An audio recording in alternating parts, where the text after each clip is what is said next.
Muy buenas noches, bienvenido a su estación de radio Vida Nueva P, Radio en Movimiento, y su programa, Javerín Adabar, Amigos de la Palabra. Y el tema que hoy quiero compartirle, le titulé El rapto o arrebatamiento desde otro enfoque. Existen varios prototipos que se nos enseñaron en tiempos pasados en relación a este acontecimiento. Y voy a referir a un personaje, a Enoc. En Génesis capítulo 5, verso 24, dice la Escritura: caminó pues Enoc con Dios y desapareció porque le llevó Dios. Pero en realidad este ejemplo es así.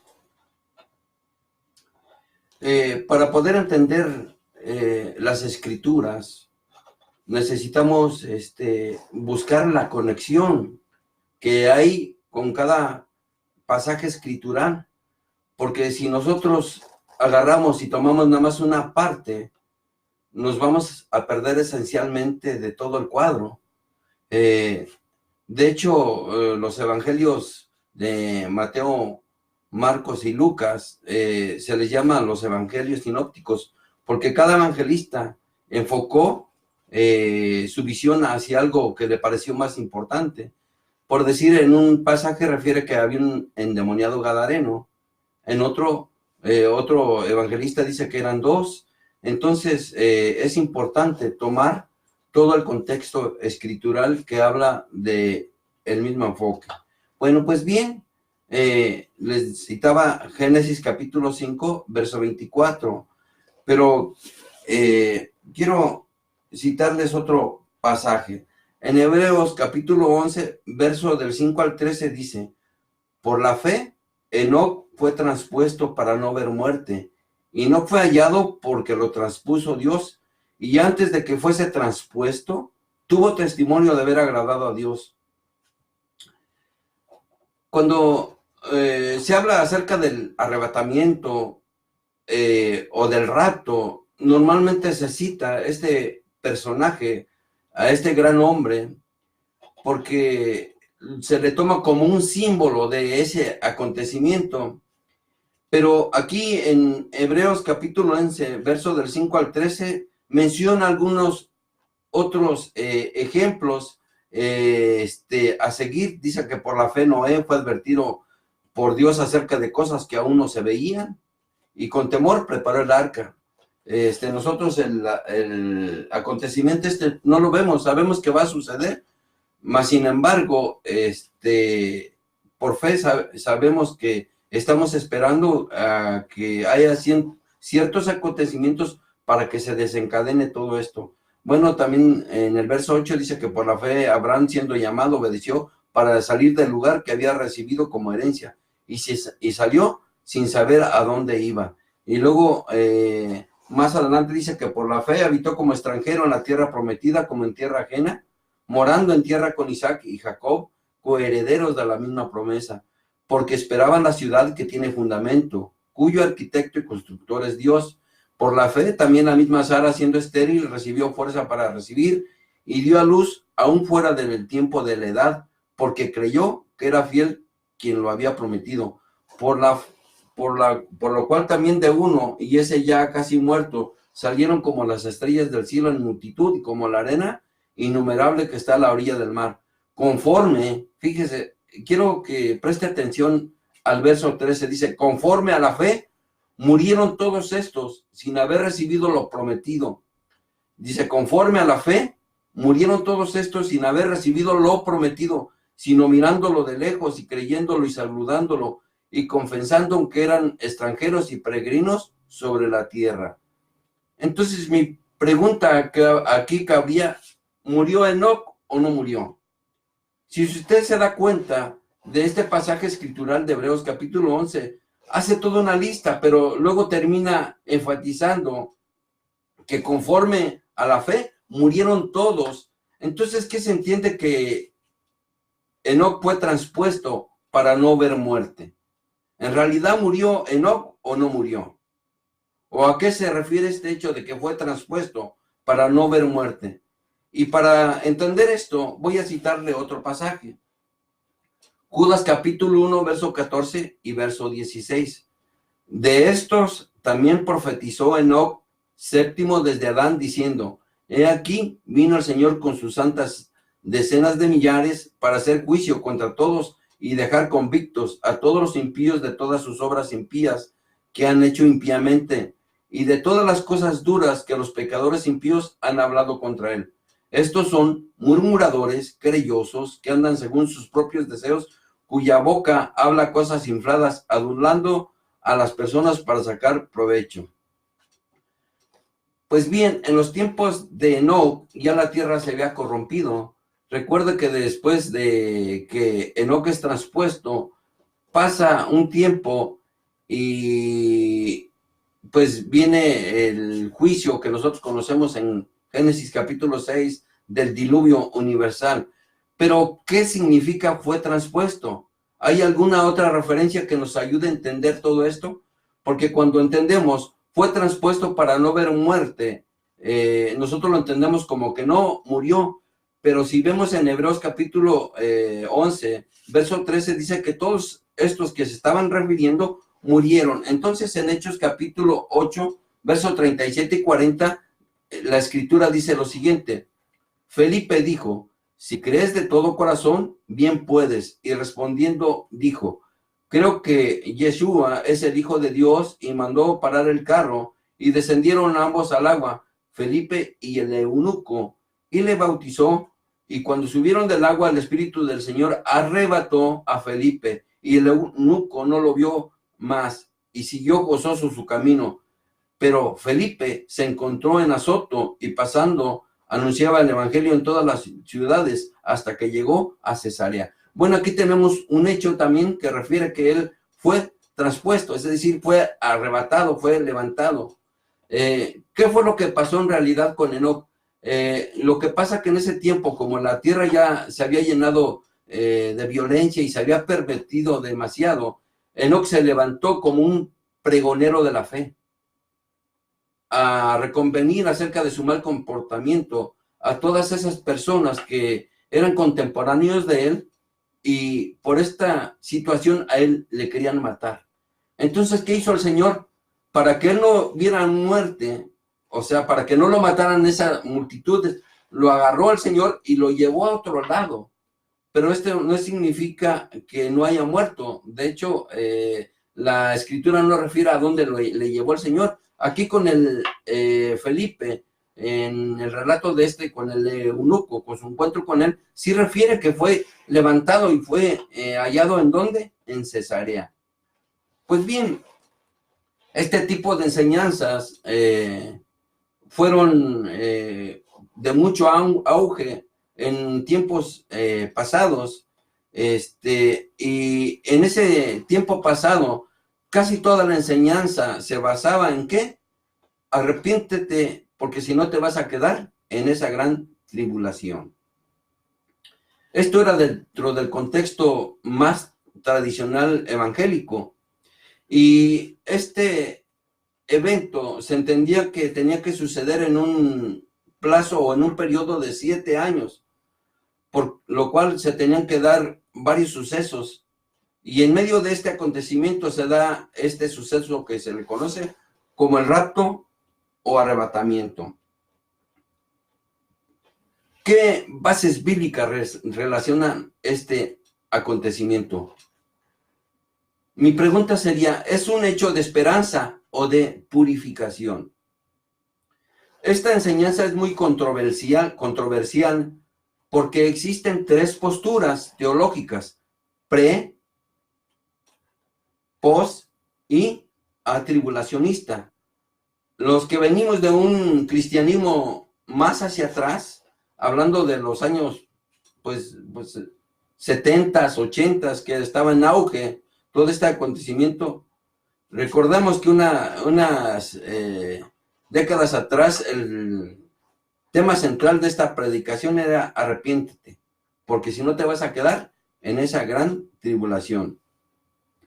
Y las personas que le dieron tanto énfasis a este hecho fueron personas de renombre. Uno de los grandes hombres o de los grandes personajes que merecen todo mi respeto era el evangelista G. Ávila, un hombre de Dios que Dios usó de manera muy especial para llevar salvación a través de su ministerio a muchas personas.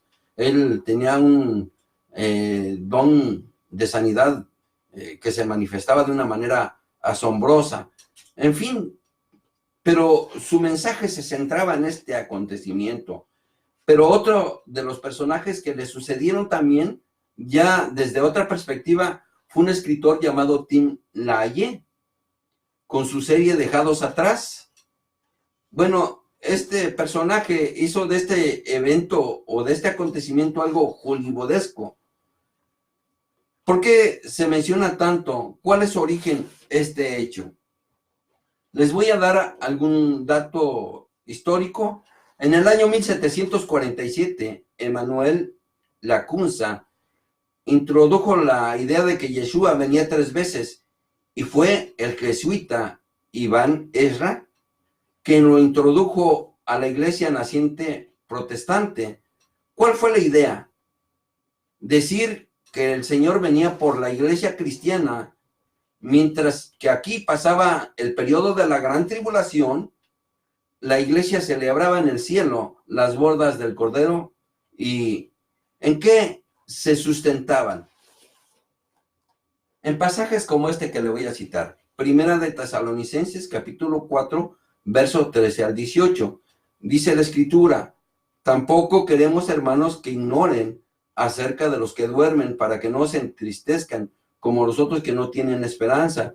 Porque si creemos que Yeshua murió y resucitó, así traerá también Dios con Yeshua a los que durmieron en él.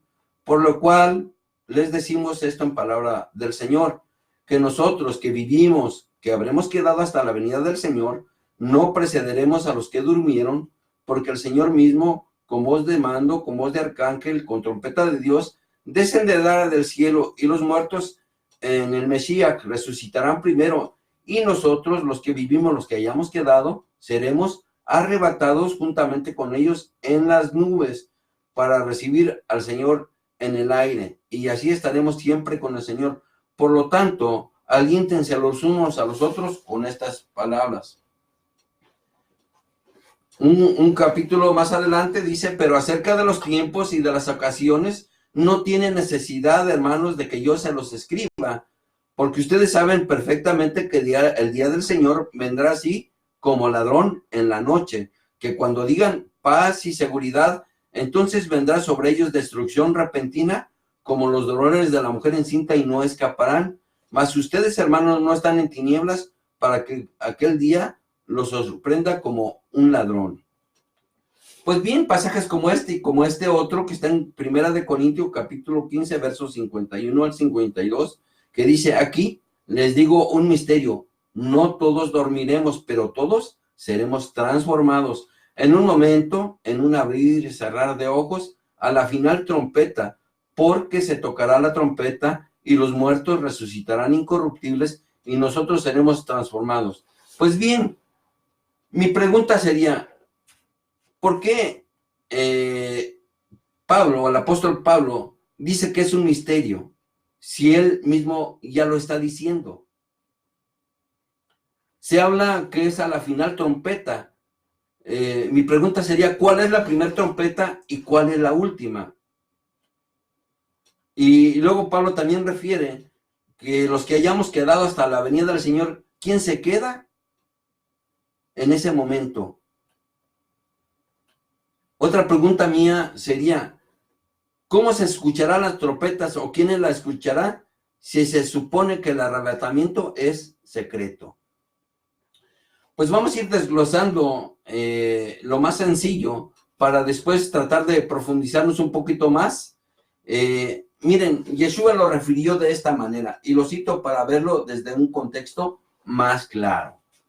Marcos capítulo 13, verso 24 al verso 27 dice: pero en aquellos días, después de aquella tribulación, el sol se oscurecerá y la luna no dará su resplandor y las estrellas caerán del cielo y las potencias que están en los cielos serán conmovidas. Entonces verán al Hijo del Hombre que vendrá en las nubes con gran poder y gloria, y entonces enviará sus ángeles y juntará a sus escogidos de los cuatro vientos desde el extremo de la tierra hasta el extremo del cielo. Pues bien, para nosotros poder entender todo este acontecimiento, hay que ir separando algunos acontecimientos. En este periodo de 7 años suceden 4 eventos importantes que haríamos muy bien en tener entendido cuáles son esos acontecimientos. Uno de ellos es el hecho de que antes de que sea la gran tribulación, tiene que haber una pretribulación. Después, una tribulación, y después vendrá o se desencadenarán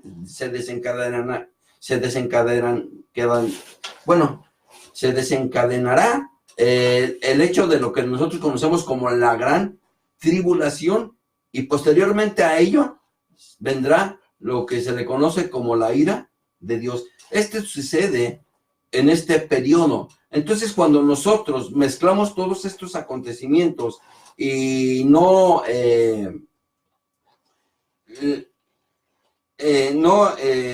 verificamos bien cómo empieza, cómo se dan los acontecimientos, nos perdemos. Aquí en este pasaje que le refería de Marcos capítulo 13, verso 24 al 27, dice que aquí, claro, dice que aquí después de aquella gran tribulación, no antes, de aquella tribulación, no antes. Es más, el anticristo se le permite hacer guerra contra los santos y vencerlos. Y les voy a referir al anticristo. ¿Por qué al anticristo? Porque el hecho de estos 3 primeros acontecimientos, tribulación, o pretribulación, tribulación y gran tribulación, tienen que ver con este personaje. Miren, Apocalipsis capítulo 13, verso 5 al 7 dice: también se le dio boca que hablase grandes cosas y blasfemias, y se le dio autoridad para actuar 42 meses. Si ustedes hacen la cuenta, 42 meses equivale a 3 años y medio. Entonces, en esos 3 años y medio, él va a estar orquestando todo su endiamaje o toda su estructura para él poder llevar a cabo lo que él se propone. Entonces dice: y abrió su boca en blasfemia contra Dios para blasfemar de su nombre, de su tabernáculo y de los que moran en el cielo. Y se le permitió hacer guerra contra los santos y vencerlos. Y también se le dio autoridad sobre todo tribu, pueblo, lengua y nación. Dice que se le permitió hacer guerra ¿contra quién? Contra los santos, ¿y qué? Y vencerlos. ¿Quiénes son los santos? Sería bueno que usted se lo preguntara. Y también dice que se le dio autoridad sobre toda tribu, pueblo, lengua y nación. Pero también la Escritura refiere que por boca de 2 o 3 testigos conste toda palabra. Por eso citaré otros pasajes. En Daniel capítulo 12, verso del 1 al 2, dice: en aquel tiempo se levantará Miguel, el gran príncipe que está de parte de los hijos de tu pueblo, y será tiempo de angustia, cual nunca fue desde que hubo gente hasta entonces. O sea, gran tribulación. Pero en aquel tiempo será libertado tu pueblo, todos los que se hallan escritos en el libro. Y muchos de los que duermen en el polvo de la tierra serán despertados, uno para vida eterna y otros para vergüenza y confusión perpetua. Mire, observe bien, dice: en aquel tiempo se levantará Miguel, el gran príncipe que está de parte de los hijos de tu pueblo, y será tiempo de ¿qué? De angustia, cual nunca fue desde que hubo gente hasta entonces. El Señor lo dijo, que si esos días no fueran acortados a casa de los escogidos, ninguno se salvaría. Dice: pero en aquel tiempo será libertado tu pueblo, y todos los que se hayan escritos en el libro, y muchos de los que duermen en el polvo serán despertados, uno para vida eterna y otros para vergüenza y confusión eterna. El Señor lo refirió de esta manera. Mateo capítulo 24, verso 21 al 22. porque habrá entonces gran tribulación. Aquí entra lo que se le conoce como la gran tribulación, cual nunca la ha habido desde el principio del mundo hasta ahora, ni la habrá. Y si aquellos días no fuesen acortados, nadie sería salvo. Mas por causa de los escogidos, aquellos días serán acortados.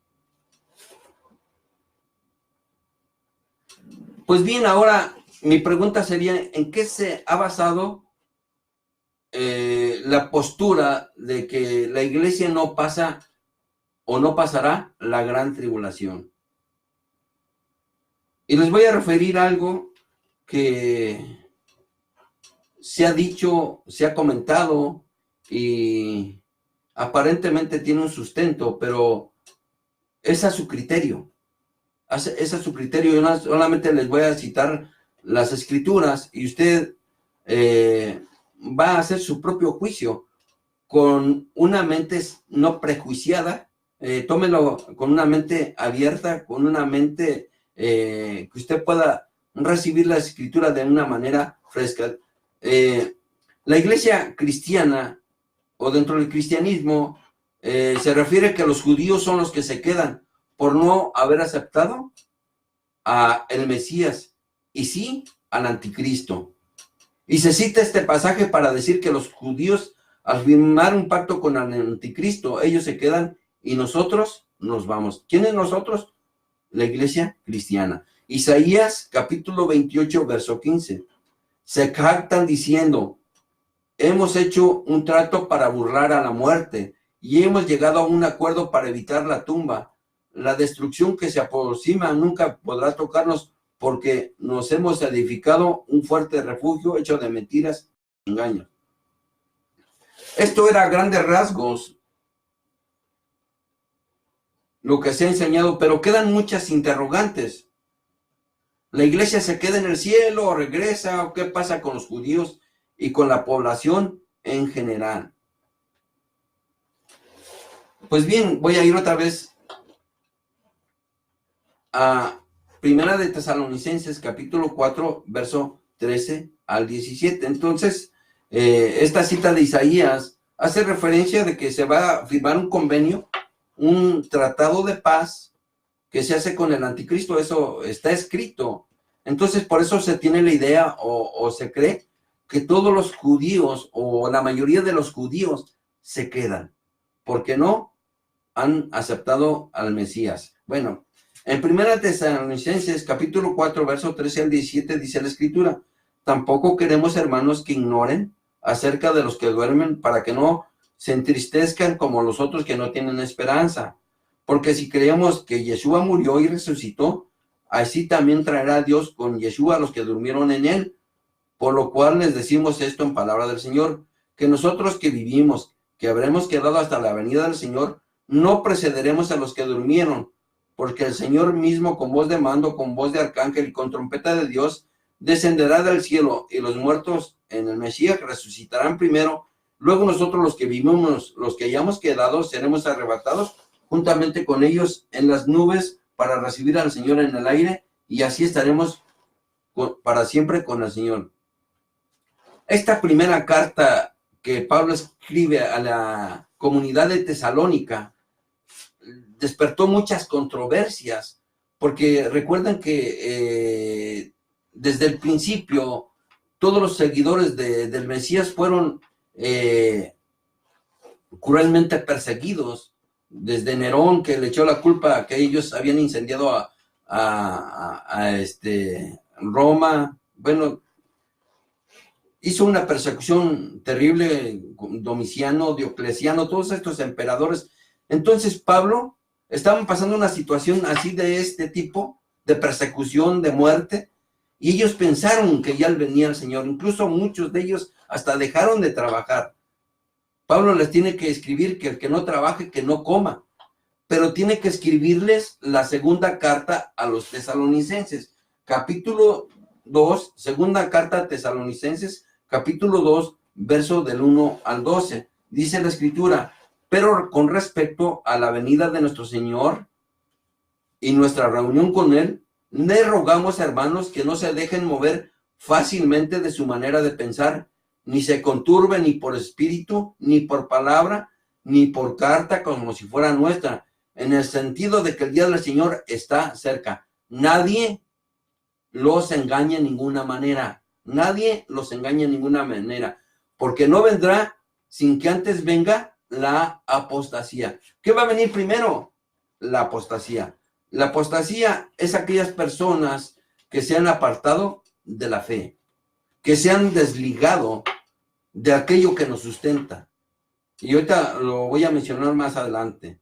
Dice, y se manifieste el hombre de pecado, o sea, el anticristo, el hijo de perdición, el cual se opone y se levanta contra todo lo que se llama Dios o es objeto de culto, tanto que se siente en el templo de Dios como Dios, haciéndose pasar por Dios. Entonces este personaje se va a sentar en el templo, este tercer templo, que ya está toda la estructura y que se va a volver a reedificar. Este personaje, que nosotros lo conocemos como el anticristo, como el hijo de perdición o la bestia, etcétera, se va a sentar en el templo y va a blasfemar. Y dice en la escritura que el Señor no vendrá sin que antes venga la apostasía y se manifieste, ¿quién? Este personaje. ¿En dónde? Obviamente que se va a manifestar de manera pública porque va a tener apariencia de cordero, pero hablará como dragón. De igual manera, ustedes pueden verificar en Apocalipsis, cuando habla de los jinetes del Apocalipsis, el primer jinete que sale con arco y todo eso, pues también hace referencia a él. Y en el verso 5 dice, ¿no se acuerdan que cuando yo estaba todavía con ustedes les decía esto? Y ahora ustedes saben que él lo detiene, a fin de que a su debido tiempo se manifieste, porque ya está en acción el espíritu de la iniquidad, solo que hay quien al presente lo detiene hasta que él a su vez se ha quitado del medio. ¿A quién se está refiriendo Pablo? ¿Qué es lo que detiene al anticristo y qué es lo que va a ser quitado? No es el Espíritu Santo, como nos han enseñado erróneamente. Es el arcángel Miguel. Ahorita se los voy a comprobar con la escritura. Es el arcángel Miguel, no es el Espíritu Santo.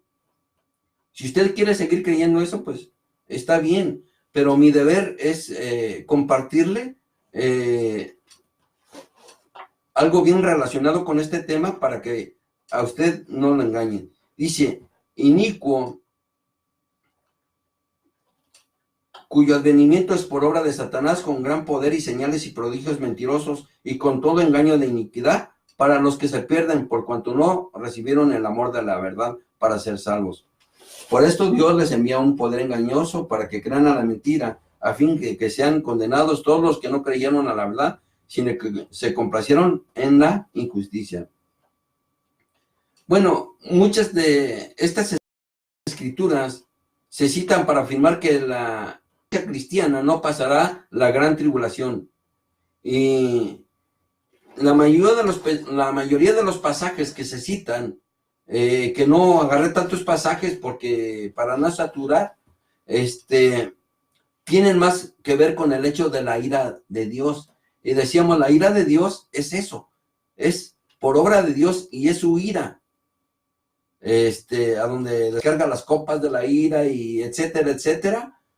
Pero todo lo que tiene que ver con pretribulación, tribulación y gran tribulación es por obra del anticristo. Les voy a citar otro pasaje. Romanos capítulo 5, verso 8 al 9. Mas Dios muestra su amor para con nosotros en que siendo aún pecadores, Yeshua murió por nosotros, pues mucho más, estando ya justificados en su sangre, para ser salvos de la... Apocalipsis capítulo 6, verso 15 al 17 dice, y los reyes de la tierra y los grandes, los ricos, los capitanes, los poderosos y todo siervo y todo libre, se escondieron en las cuevas y entre las peñas de los montes y decían a los montes y a las peñas, caigan sobre nosotros y escóndanos del rostro de aquel que está sentado sobre el trono y de la ira del Cordero, porque el gran día de su ira ha llegado, ¿y quién podrá sostenerse en pie? Estos dos pasajes que les estoy citando no tienen que ver con la gran tribulación, sino con la ira de Dios a través del Cordero. Ahora bien, el Señor los recibe en las nubes. ¿Y a dónde los lleva? Esta es otra de las enseñanzas bien arraigadas en referencia a este tema. Y es el hecho de que el Señor desciende del cielo hasta las nubes sin que nadie lo vea, sino como un ladrón en la noche, y luego se regresa al tercer cielo o a los cielos y está por allá 7 años con su iglesia. ¿Es así? ¿O cómo es? ¿Tiene esto un sustento escritural? Fíjese, Apocalipsis capítulo 1, verso 7 dice: he aquí, viene con las nubes, y todo ojo lo verá, y los que le traspasaron y todos los linajes de la tierra harán lamentación por él. Sí, amén. Si todos lo ven, ¿cómo es que esto es secreto? ¿Es verdad que los lleva a los cielos o a otro lado? Isaías capítulo 27, verso 12 al 13 dice: acontecerá en aquellos días que trillará el Señor desde el río Éufrates hasta la torrente de Egipto, y ustedes, hijos de Israel, serán reunidos uno a uno.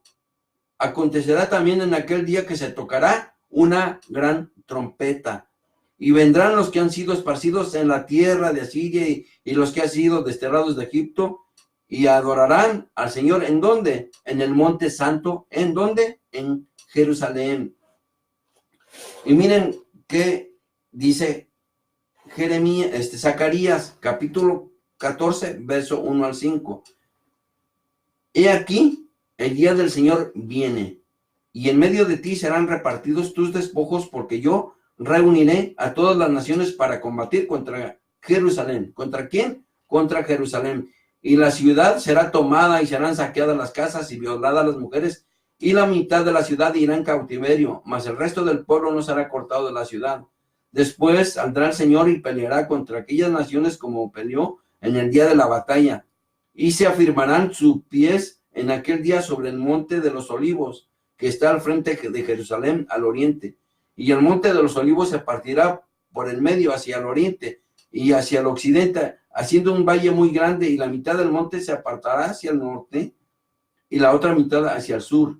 Y van a huir al valle de los montes, porque el valle de los montes llegará hasta Sal. Huirán de la manera que huyeron a causa del terremoto en los días de Usías, rey de Judá.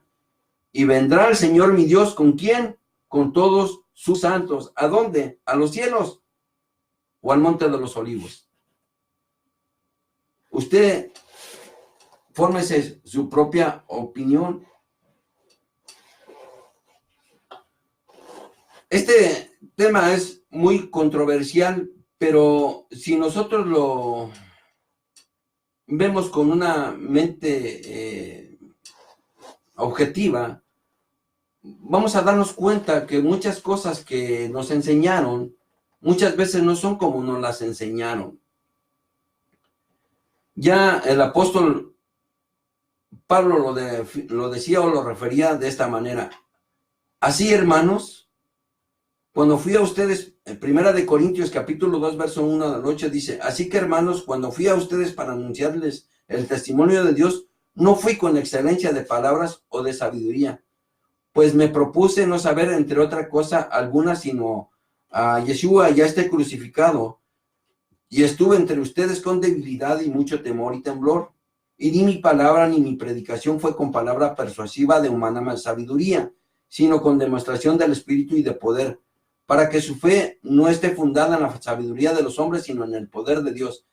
Sin embargo, hablamos sabiduría entre los que han alcanzado madurez, y sabiduría no de este siglo, ni de los príncipes de este siglo que perecen, mas hablamos sabiduría de Dios en misterio, la sabiduría oculta. Entonces, cuando habla acerca de, les digo un misterio, o sea, es la sabiduría de Dios en misterio, la sabiduría oculta, la cual Dios predestinó antes de los siglos para nuestra gloria, la que ninguno de los príncipes de este siglo conoció, porque si lo hubieran conocido nunca habrían crucificado al Señor de la gloria.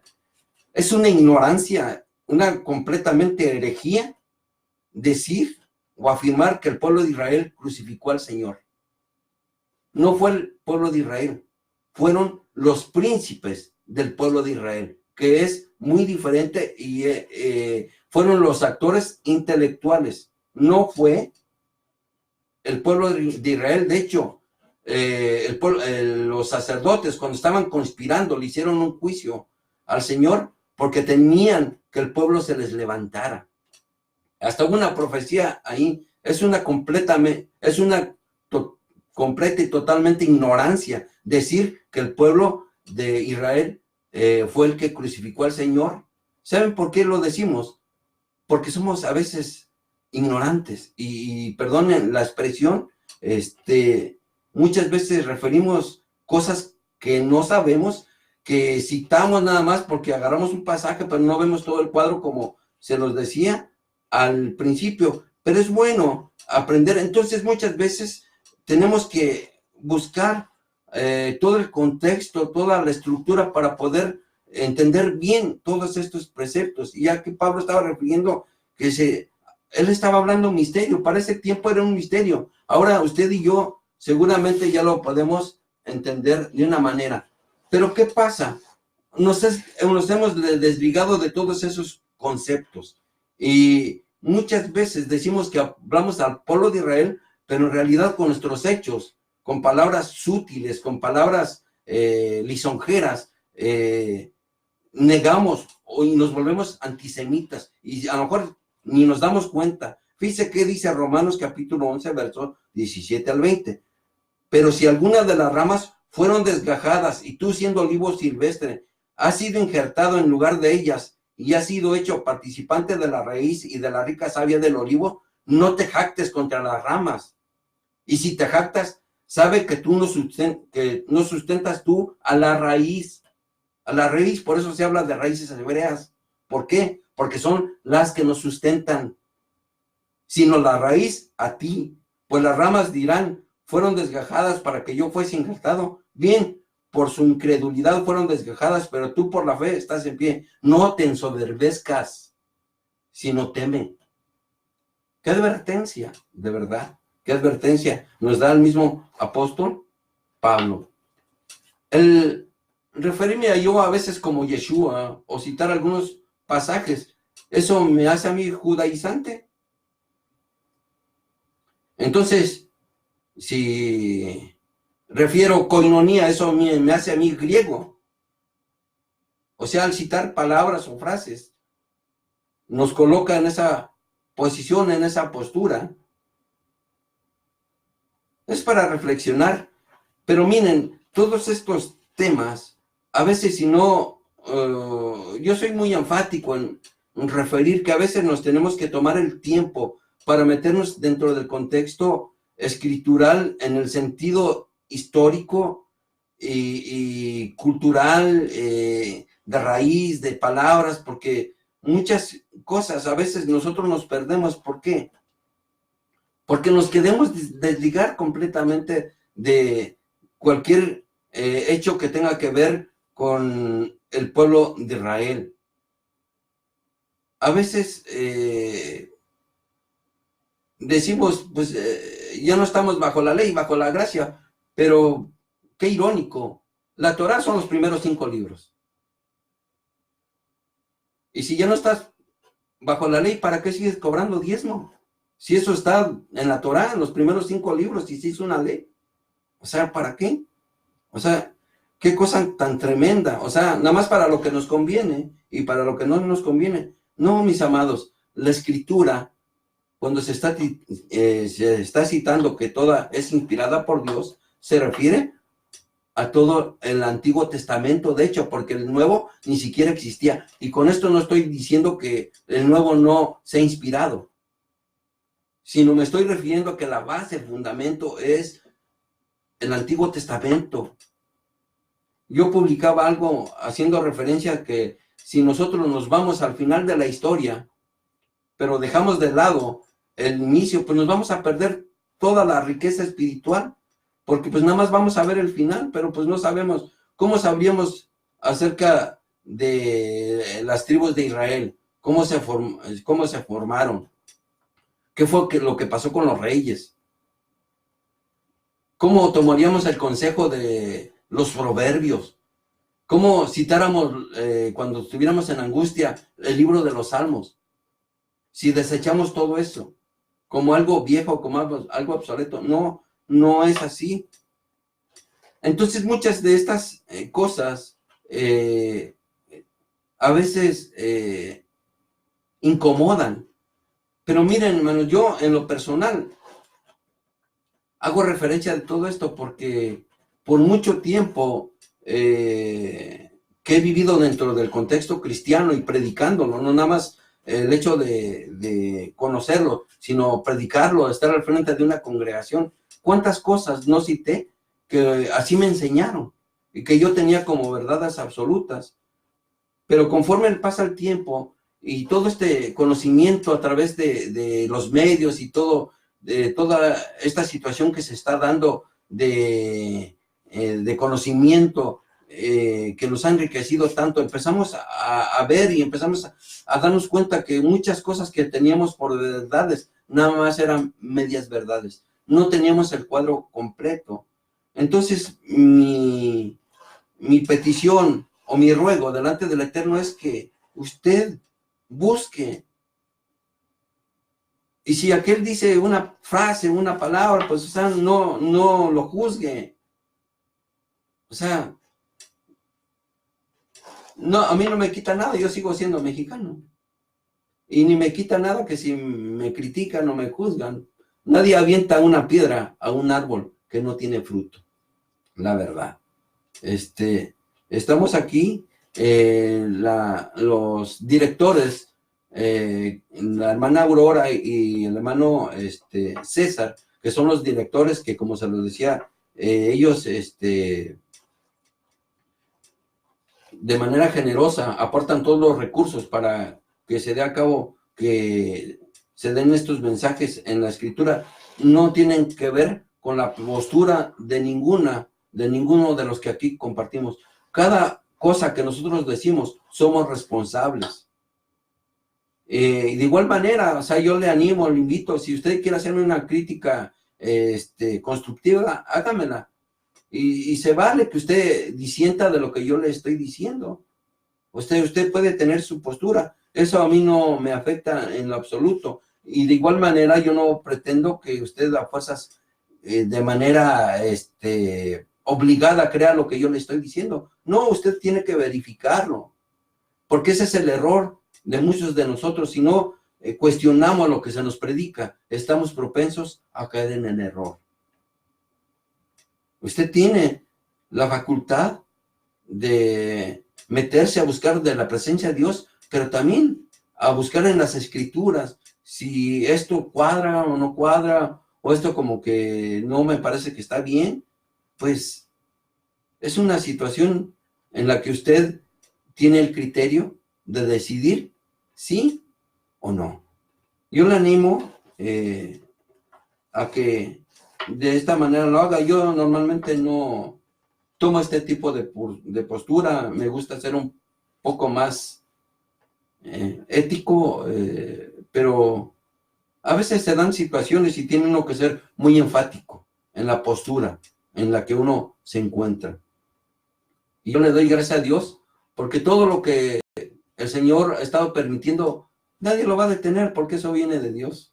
Así se diga lo que se diga. A veces gente tiene miedo a escuchar todo esto. Y si tienen miedo o se sienten confundidos es porque tienen una fe no bien fundamentada en la verdad. Yo no tendría miedo ni de escuchar cualquier cosa si mi fe está bien fundamentada. Y si está bien fundamentada sobre la roca, nadie me va a mover.